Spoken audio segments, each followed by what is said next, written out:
आज हम जिस ऑनरेबल सुप्रीम कोर्ट के जजमेंट की बात करने वाले हैं वो है दहेज हत्या से रिलेटेड, यानी कि धारा 304 बी से संबंधित। आपको बता दें कि धारा जो 304 बी होती है उसके अंतर्गत अगर किसी महिला की मृत्यु अननेचुरल तरह से होती है शादी होने के 7 साल के अंदर, यानी कि उसे जला करके मार दिया जाता है या फिर उसे मार पीट करके उसे जान से मार दिया जाता है या फिर वो फांसी यानी कि सुसाइड कर लेती है, तो ये है 304 बी के अंतर्गत के सारे फैक्ट। अगर इस तरह से किसी महिला के साथ होता है तो ये एक पनिशेबल ऑफेंस होता है, जो कि पति व पति के घर वालों को सजा भी हो सकती है। तो ये पूरी जानकारी, इसमें होता क्या है पूरी कहानी, तो इस जजमेंट के माध्यम से आज हम दहेज हत्या के बारे में बात करने वाले हैं। तो ये वीडियो आप सभी लोगों के लिए बहुत ही ज़्यादा महत्वपूर्ण होने वाली है, तो आप लोग इस वीडियो को पूरा अंत तक देखिएगा, बिल्कुल भी स्किप नहीं करना है, तभी आप सभी लोगों को अच्छी जानकारी समझ में आएगी। दूसरा काम आप सभी लोगों को ये करना है कि अगर आप नए हैं, चैनल में पहली बार आए हैं, तो ये आपका ही चैनल है, आप इसे सब्सक्राइब जरूर करें। नमस्कार दोस्तों, मैं एडवोकेट दिव्या आपका आपके इस यूट्यूब चैनल में स्वागत है। अब इस फैक्ट के बारे में बात करते हैं, इस केस में होता क्या है।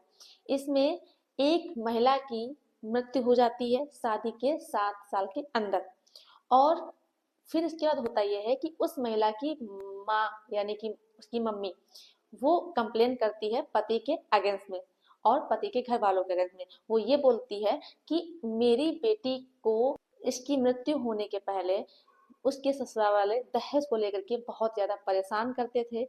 जब वो दहेज नहीं दे पाई, जो डिमांड कर रहे थे उसकी पूर्ति नहीं कर पाई, तो उन लोगों ने मेरी बेटी को बहुत मारा पीटा और इसके बाद मेरी बेटी को मार डाला। तो ये ट्रायल कोर्ट के द्वारा पति को पनिशेबल कर दिया जाता है। फिर इसके बाद पति पहुंचता है हाई कोर्ट, वहां पर भी पत्नी के माता के पक्ष में ही फैसला आता है, पति को सजा सुनाई जाती है। फिर वो जो पति है वो पहुंचता है ऑनरेबल सुप्रीम कोर्ट। वहां पहुंचने के बाद ऑनरेबल सुप्रीम कोर्ट के सामने अपनी सारी बातें रखी जाती है। फिर इसके बाद ऑनरेबल सुप्रीम कोर्ट कोई भी जब फैसला देती है उससे पहले जो भी फैक्ट होते हैं, जो धारा होती है उसके अंतर्गत जो तथ्य बताए जाते हैं उसके बारे में बात करती है। जैसा कि उन्होंने बताया कि जो धारा 304 बी है उसके अंतर्गत एक महिला की मृत्यु होनी चाहिए।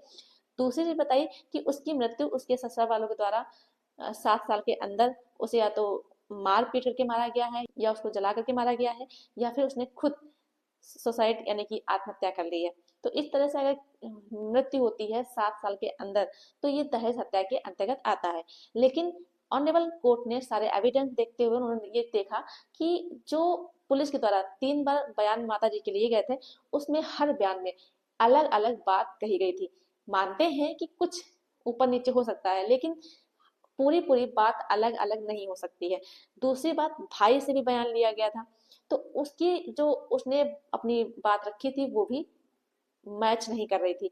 और साथ में ये भी नोटिस किया गया कि जो माँ के द्वारा और जो भाई के द्वारा बयान दिया गया था उसमें कहीं भी ये जिक्र नहीं किया गया है कि बेटी के साथ या बहन के साथ किसी तरह से दहेज की डिमांड को लेकर के बेटी को परेशान किया गया है।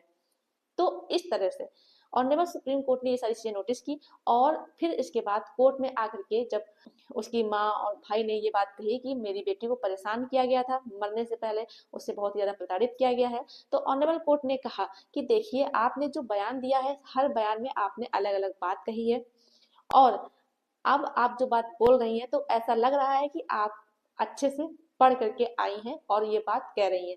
इस तरह से दहेज हत्या का अपराध साबित नहीं हो पाया, जिसकी वजह से ऑनरेबल सुप्रीम कोर्ट ने निचली कोर्ट के द्वारा जो फैसला दिया गया था उसे क्वेश कर दिया। तो जो केस का टाइटल है वो है करण सिंह बनाम state of Haryana. I hope ये जानकारी आपको अच्छे से समझ में आ गई होगी। अगर आपके साथ भी ऐसा कुछ होता है तो आप भी इस जजमेंट के माध्यम से न्याय प्राप्त कर सकते हैं। ये वीडियो पसंद आई हो तो लाइक कर दें, ज़्यादा से ज़्यादा लोग शेयर कर दीजिए, और अभी भी अगर चैनल को सब्सक्राइब नहीं किया है तो ये आपका ही चैनल है, आप इसे सब्सक्राइब जरूर कर दें। धन्यवाद।